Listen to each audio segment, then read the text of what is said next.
Alright guys, if you follow me on Instagram, you already know I've been doing a little demolition here. We're redoing our master bathroom.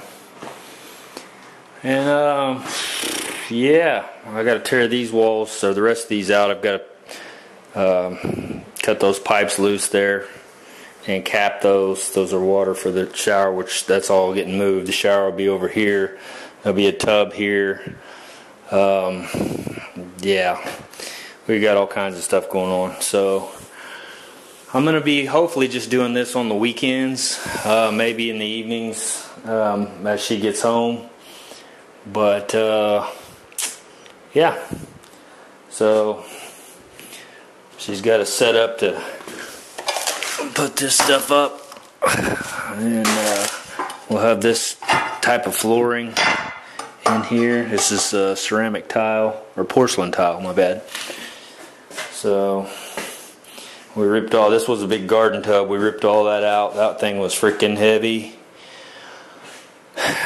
You can see I used to have the wallpaper. That stuff's a nightmare. If you've ever messed with it, try to rip it off, it's a nightmare. It's almost easier to replace the sheetrock. Same with that. I'm going to have to replace all that because that glue is just going to be a monster, and that's not going to be tiled, so it'll actually have paint on the wall, so I'll probably have to replace the sheetrock on that too. But yeah, that's what I've been up to, if you've been wondering. Bring you back out here in a second.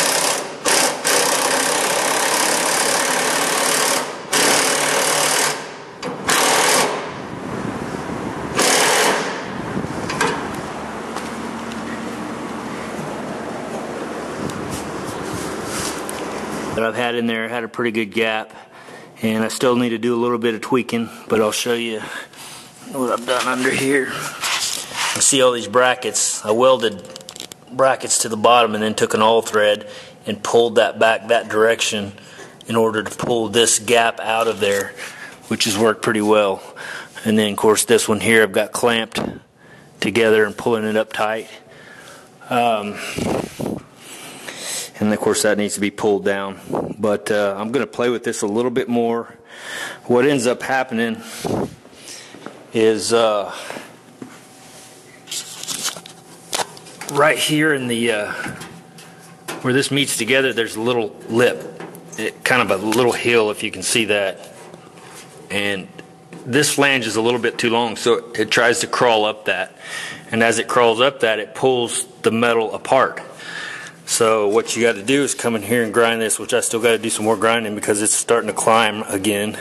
I'm hoping that I can grind enough of this back, and I've still got quite a bit under here to keep this from climbing up this hill, and it'll pull that down mesh together.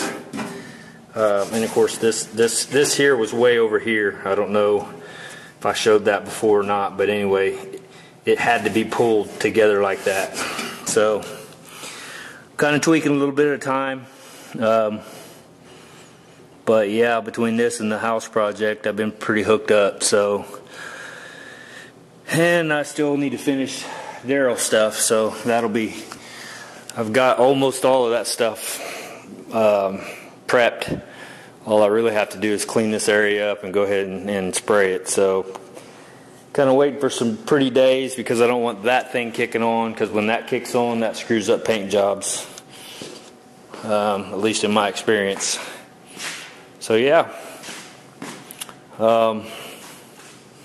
looking pretty good. A little tweaking here and there to get it, you know, just so, but all together it's really coming together pretty good.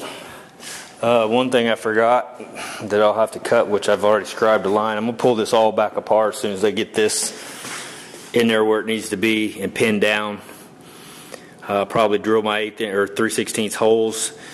Once I get this exactly where I want it, go ahead and sandwich it together with those the washers, and 3/16 bolts, and then that'll be pretty much a done deal. It'll stay like that. I'll actually be able to push it out there, have that together, and know it's exactly where it needs to be, because all I have to do is lift the car back up off the body. Then I can take all that apart, do my weld through primer on the edges, do all that, and then weld everything together. And then I'll probably, I don't know if I'll epoxy it yet or not. I'm kicking that around, whether I'll do it all out of the car. I know it'd be easier, but I'm going to scratch the crap out of the epoxy, just crawling through it for the next God knows how long, doing stuff. So this piece right here, this brace that was inside, I didn't have it under there when I cut that deal out, so I scribed me a line here, and I'm going to end up just cutting this back off, and then I got to box those back in. So yeah, looky there. You see that? Those are fingerprints. That's why you don't want to touch that metal. I'll need to clean that really good. But yeah, I didn't have gloves on when I touched that. It'll all get cleaned and reblasted and everything, but still, just to give you an idea, you don't want to paint over that. That's oil. So yeah, there you go. Man, it's all fitting together nicely. I'm pretty happy with it, pretty proud of it at this point. And I've had some, I had a lot of comments on this here. They're like, people are like, oh my God, that's so thin right there, and the whole deal. Okay, so I haven't said a whole lot, but I got a floor length system coming into this, and it's going to be tied together with 1/8-inch steel box that goes all the way across. As a matter of fact, I'll do it out of the car as well. That'll be one of the things that I do before I epoxy anything and all that. But I'm going to have to cut a pretty big box, and I've got it over here, and I think it's upside down in a box. Yeah, this thing here, this is a big box. It's a big square, heavy duty, badass box. That's what your coil springs go up inside of. There's also several braces that actually weld to the underside of these frames, and they tie everything together. This whole frame, this whole system will be one piece basically. So what I'll have is I'll have this box that ties in with all the braces and brackets that are welded up underneath it to tie the frames together and up through here. Then on top of that, I'm putting a full roll cage in it.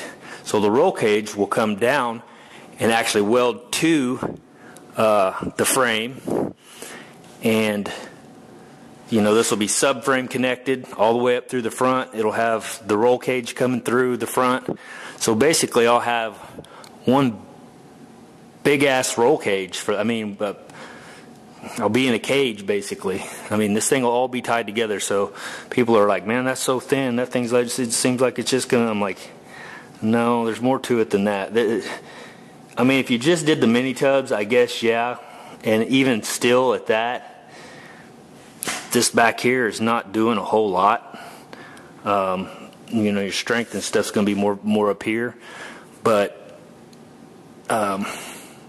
with the Quadrelink setup, it ties all this together, and it's all welded together. So it's a pretty badass setup, and it's track proven. DSE wins the majority of freaking everything you see when it comes to racing, and I don't know what they call that, where they race around the pylons and stuff like that.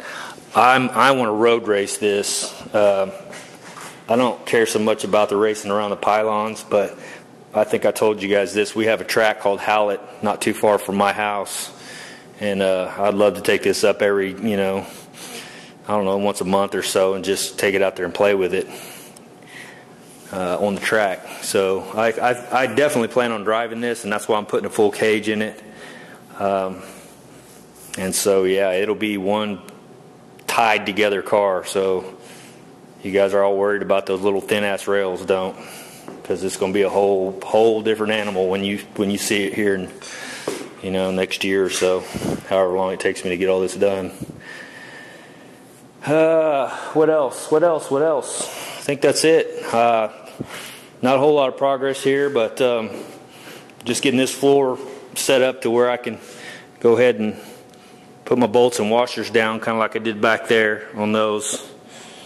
And yeah, looking pretty good. So there you go. Just a quick update for you, nothing major. Just kind of let you know where I'm at, and I haven't fell off the earth. Although some people believe it's flat and you can still, but yeah. All right, we'll talk to you.